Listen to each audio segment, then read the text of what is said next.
IT의 신! 아신 여러분 안녕하십니까? 이제 장마가 물을 잇고 있네요.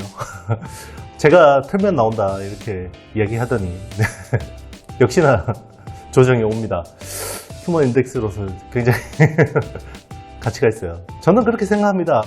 일단 저는 지난달부터 약간 오버슈팅 돼 있다라는 느낌이 들었어요. 이게 반도체가 좋긴 하지만 단기에 너무 이렇게 과열돼 있다 라는 생각이 들었는데 역시나 조정을 받고 있고, 저는 다행히 요 정도 조정은 굉장히 건강한 조정이라고 생각해요. 그래서 추세가 부러지거나 그럴 것 같지는 않다라는 생각이 들고요. 다만 한 8월 중순까지는 시장이 막 그동안 즐겼던 것처럼 그런 시장은 안 올 것 같아요. 막 세게 이제 올라가는 그런 시장은 안 올 것 같은데 가을에는 또 좋아질 것 같아요. 그래서 이번 조정 기간을 활용해서 좀 좋은 종목들 잘 담아가면 좋지 않을까 생각을 하고요. 그리고 제가 지난 시간에 두산 테스나 설명하면서 정정할 게 있습니다. 이게 두산 테스나 주주분들이 굉장히 많은 항의를 하셨는데 제가 한 500억 정도의 오버행 주식 희석 요인이 있다고 말씀드렸는데 제가 10이라고 이야기했어요. 10이가 아니라 BW입니다. 이거 정정하겠습니다. 500억 정도 되고요. 224만 7천 주입니다. 그리고 이게 행사 가능 시점이 24년 10월 29일까지 할 수 있거든요. 그래서 이게 대주주 물량이라서 안 나온다는 이야기도 있고 한데 그건 좀 확인해 봐야 될 것 같고요. 행사 가격은 22,252원으로 알고 있는데 약간 제가 아는 거하고 다른 말씀을 하시는 분도 있는데요. 일단 제가 파악한 건 이렇습니다. 혹시나 제가 잘못 알고 있는 거면 다시 한번 업데이트를 하도록 하겠습니다. 오늘 제가 설명드릴 내용은요, AI 혁명을 믿는다면 이 종목을 주목하세요 라는 거예요. AI가 단기 과열되어 있었어요. 그죠? AI하고 반도체라는 이 모멘텀이 단기 과열되어 있었는데 이게 계속 갈 수 있다. 앞으로 갈 수 있다. 왜? 거기에 대한 설명을 좀 드리도록 하겠습니다. 일단 지금은 챗GPT 쇼크죠. 네, 챗GPT 쇼크입니다. 챗GPT는 제너러티브죠. 생성형 AI, 그리고 프리트레인드, 그리고 트랜스포머. 자, 요거 약자인데요. 지금 다 모두가 생성형 AI 쪽으로 지금 신경을 쓸 수밖에 없어요. 근데 구글도 지금 구글의 바드라는 서비스를 내놨죠. 네, 구글이. 그래서 모든 빅테크들이 지금은 생성형 AI 쪽에 모두 사활을 걸 수밖에 없고요. 요거는 LMM이라고 해서 거대 언어 모델. 요게 필요한 거예요. 요게 이제 어떻게 보면 데이터죠. 빅데이터죠. 빅데이터인데 요게 한 5조 개 정도의 문서, 5조 개 정도의 문서를 가지고 트레이닝을 하는 거예요. 그러니까 프리트레인을 하는 거죠. 네. 5조 개 정도의 빅데이터를 가지고 트레이닝 하는 거고요. 자, 컴퓨팅 파워가 필요합니다. 컴퓨팅 파워. 컴퓨팅 파워가 필요한데 챗GPT 같은 경우는 A100이라는 엔비디아 칩을 1만 개 썼죠. 1만 개 썼습니다. 그래서 이것저것 다 해서 이게 대충 한 3조 7천억 정도가 들어갔습니다. 우리 AI, 생성형 AI라는 건, 이 트랜스포머 모델이라는 거는 빅데이터하고 컴퓨팅 파워하고 그리고 모델이죠. 모델, 알고리즘. 자, 저도 글로 공부한 거예요.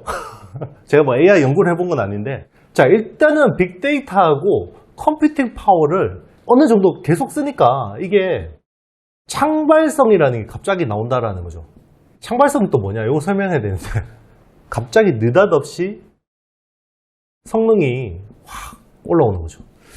자, 우리 채널에 오신 분들은 대부분 연세가 많으세요. 예, 그렇기 때문에 애를 다 키워보셨을 거예요.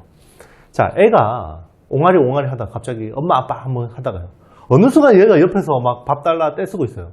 나한테 막 따지기 시작합니다. 얘가 언제 이렇게 컸지? 그게 창발성이에요. 얘가 언제 컸지? 그 기점을 모르겠는 거예요. 얘가 기저귀 똥 싸고 막 밥 달라고 울고 이러다가 갑자기 옆에서 막 조잘조잘 됩니다. 얘가 사람이 됐어. 그게 기점이 어디지? 그게 이겁니다. AI가 이렇다라는 거예요. 가다가 이렇게 막 이렇게 발전하다가 어느 순간 티핑 포인트 이렇게 올라가 버리는 거예요. 성능이. 요게 어떻게 보면 느닷없이 성능이 좋아지는 건데, 그럼 이게 왜 그러냐? 몰라요. 저도 모르고요. AI 연구하는 사람도 몰라요. 왜냐하면 우리는 다 머신러닝으로 AI를 학습을 시키거든요. 자, 처음에 질문하고요. 결과값만 우리가 제시하고 과정은 네가 알아서 해 라는 거거든요. 그래서 이게 왜 나오는지 모릅니다. 그런데 중요한 게 빅데이터하고 컴퓨팅 파워만 계속 밀어 넣어주니까 이게 계속 좋아지는 거예요. 계속. 선형적으로 좋아지는 거예요. 자, 그러면 생각해 보세요. 여러분이 지금 구글이요, 구글하고 오픈 AI, 그럼 마이크로소프트, 메타, 애플, 테슬라. 자, 빅테크 업체들입니다. 여러분 입장에서 빅테크 업체예요. 이 생성형 AI 쪽에 낙오되면요, 플랫폼 시장에서 자기들의 영역이 없는 거예요. 영토가 없어지는 겁니다. 그러면 최대한 지금 군비 경쟁을 해야 되지 않겠어요? 군비 경쟁을 해야 되지 않겠어요?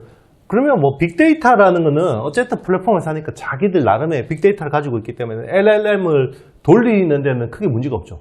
자, 그러면 하나 남은 거죠. 컴퓨팅 파워요. 컴퓨팅 파워 누가 제공합니까? 엔비디아. A100하고 H100을 최대한 많이 갖다 놓으면 성능이 계속 좋아져요. 자, 그런데 중요한 거는 우리는 피크를 못 봤어요. 뭔 이야기인지 아시겠나요? 이게, 자, 계속해서 이걸 1만 개 넣었는데, 자, 10만 개 넣으니까 더 좋아졌어. 나중에 100만 개 넣었어. 아, 이게 100만 개 넘어가니까 그다음부터 성능 개선이 미미하더라. 그럼 거기서부터, 아, 여기 수요의 캡이 보이죠. 근데 아무도 몰라요. 계속 좋아져. GPU 많이 넣으면 계속 좋아진다니까요.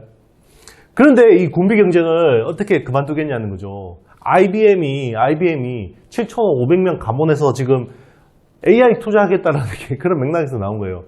여기서는 군비 경쟁에서 밀리면 안 되는 거예요. 자, 반도체가 옛날에는 산업의 쌀이라 그랬잖아요. 저는 쌀 아니에요. 이제는 세계 헤게모니가 바뀌기 때문에 이제는 총알입니다. 총알 아니면 포탄이에요. 포탄.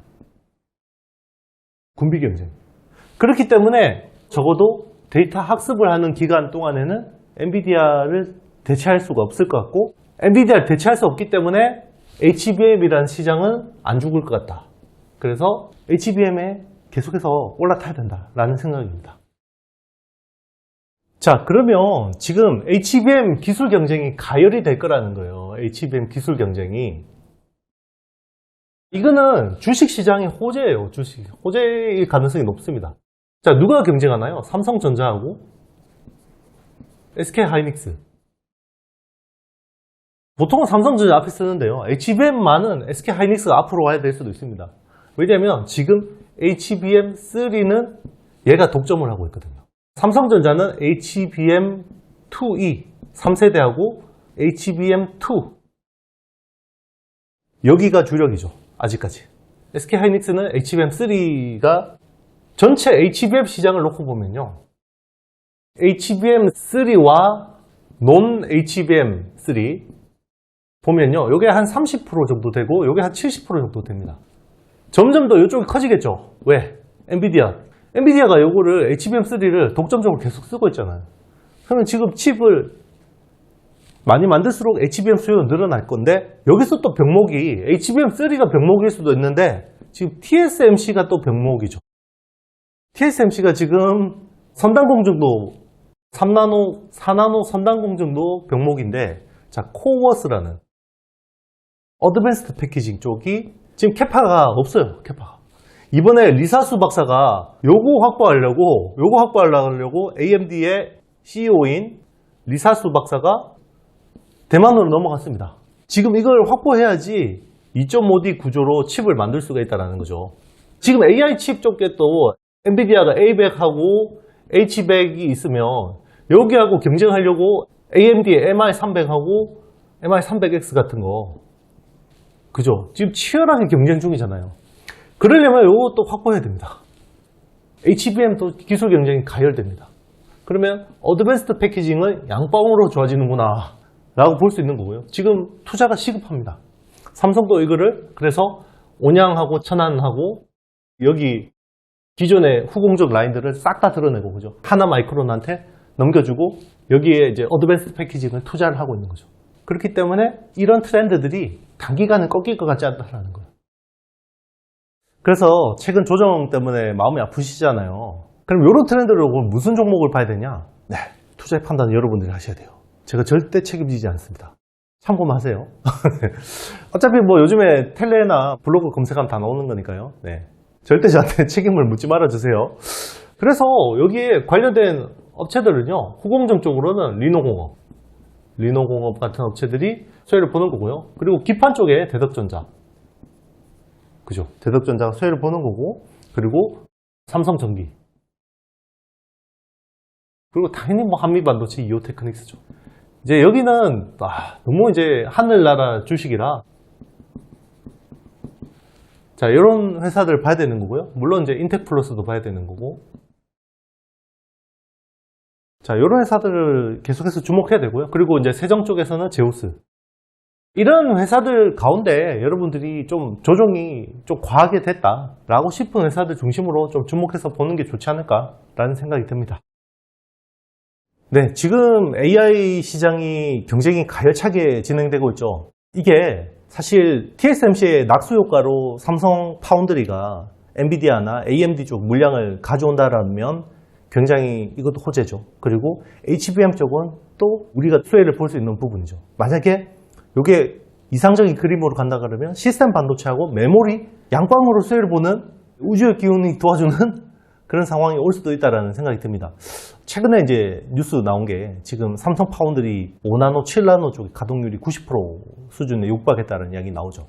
지금은 TSMC하고 점유율 격차가 벌어져 있다라고 이런 이야기들이 나오는데 이거는 후행적인 지표예요. 그러니까 지금 가동률이 많이 올라가고 있다는 것은 결국 여기서 만들어진 칩들이 나오기 시작하는 순간부터 점유율은 어느 정도 삼성이 좀 격차를 좁힐 수도 있지 않을까 이런 기대감이 있습니다. 그래서 삼성 파운드리 관련된 시스템 반도체 관련된 서플라이 체인들도 주목해서 볼만하다 이런 생각이 듭니다. 네, 제가 준비한 영상은 여기까지고요. 마무리하기 전에 홍보 영상 하나 말씀드리면 제가 지금 실전 투자 스터디를 진행하고 있는데 오늘자로 3주 강의가 완료됐는데 혹시나 관심이 있으신 분들은 제가 댓글 상단에 링크 걸어 놓을 테니까 신청해 주시면 되고요. 지난 강의들은 녹화본으로 제공이 됩니다. 아직까지 절반이 넘어가지 않았으니까 혹시 관심 있으신 분들은 연락 주시길 바라겠습니다. 나가기 전에 좋아요, 구독, 알림, 댓글 많이 좀 부탁드리고요. 저는 다음 영상에서 뵙겠습니다. 안녕.